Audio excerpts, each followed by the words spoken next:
राम राम जी।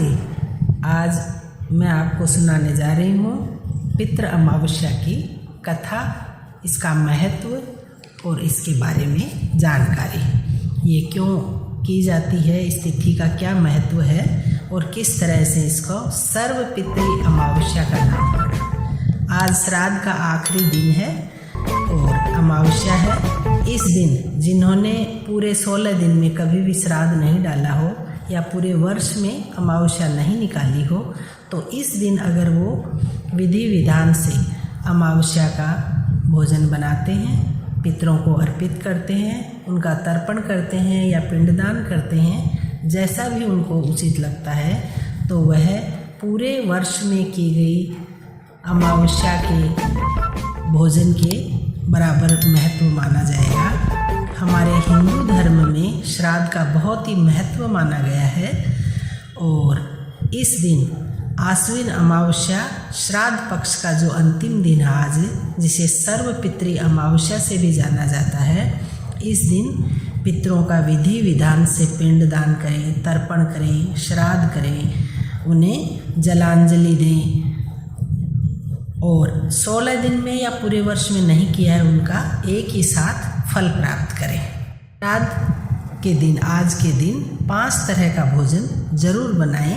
इस तरह का महत्व माना गया है। पितरों की आत्मा बहुत प्रसन्न होती है और अपने प्रियजनों को वे आशीर्वाद देते हैं, ऐसा माना गया है। भोजन को एक गौ घास निकालें, जिसे गौ बलि भी कहते हैं।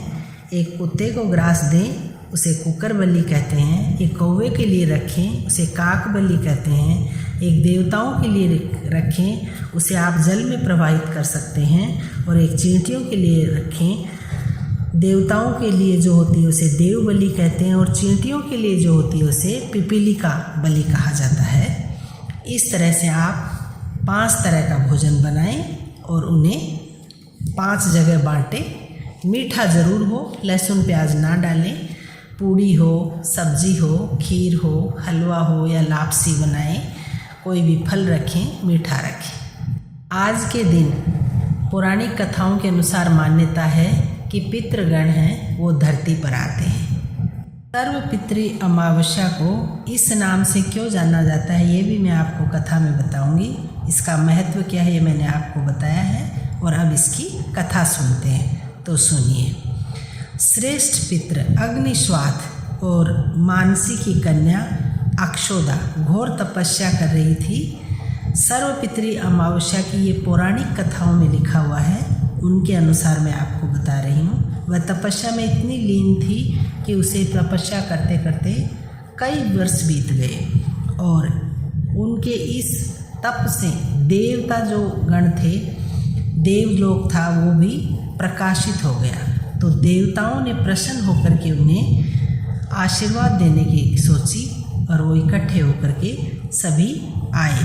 इसी तरह पितृगण जो थे वो भी सभी उसे आशीर्वाद देने के लिए पहुँचे। उनमें एक जो तपस्या से प्रसन्न था पितृ, उसका नाम था अमावसु। वह अति तेजस्वी था और उनको देखते ही वह अक्षोदा देखते ही रह गई और कोई जवाब नहीं दिया। जब दोबारा पूछा गया पितृगणों द्वारा कि आप वरदान मांगे, तब अक्षोदा ने कहा कि आप वरदान देना ही चाहते हैं तो मैं आपकी पत्नी बनना चाहूँगी, ये अमावसु से कहा।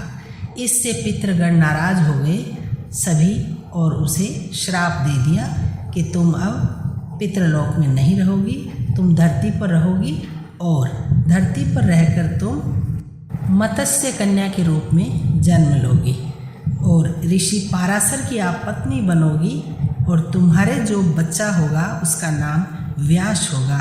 उसके बाद ही तुम पितृलोक में वापस आ सकती हो। अक्षोदा के इस अधर्म के कारण उसे यह नाराज होकर श्राप दिया गया पितृगण देवगणों द्वारा। लेकिन जो अमावसु था उसने अक्षोदा का जो ये बात थी ये अस्वीकार करी थी। इससे वे सभी प्रसन्न हुए और उसे आशीर्वाद दिया कि यह तिथि आपके नाम से जानी जाएगी। सर्वपितृ अमावस्या को आपके नाम से जाना जाएगा, अमावसू के नाम से। वर्ष भर में जिस किसी ने भी अपने पितरों का कुछ भी नहीं किया हो, श्राद्ध नहीं किया हो, पिंडदान नहीं किया हो, तर्पण नहीं किया हो, तो वह इस दिन अगर आपको करते हैं तर्पण, श्राद्ध, हवन या आपको भोजन आपके नाम से निकालते हैं, तो वह भी उतना ही फलदायी माना जाएगा, सर्वमान्य होगा। और इस तिथि को करने से सभी तिथियों को किया गया जो कार्य है उसके बराबर ही पूर्ण फल की प्राप्ति होगी। इस तरह से ये कथा समाप्त हुई। सुबह नहा धोकर भोजन बनाएं, पितरों को याद करें, उनके लिए भोजन और जल रखें, उनका आह्वान करें और दिन में करवाएं भोजन, दोपहर तक ब्राह्मण को भोजन कराएं, दान दें यथोनुसार आपके पास जो हो, हवन करें, पंचबली का काम जरूर करें, पशुओं को हरा चारा डालें। बाद में घर के लोग सभी बैठकर पितरों को अच्छे से याद करके उनको विदा करें, नमन करें और फिर भोजन करें। इस तरह पितरों की आत्मा को शांति मिलती है और वे अपने स्वजनों को आशीर्वाद देते हैं और इस तरह सभी स्वजन फलते फूलते हैं। जय हो अमावस्या की।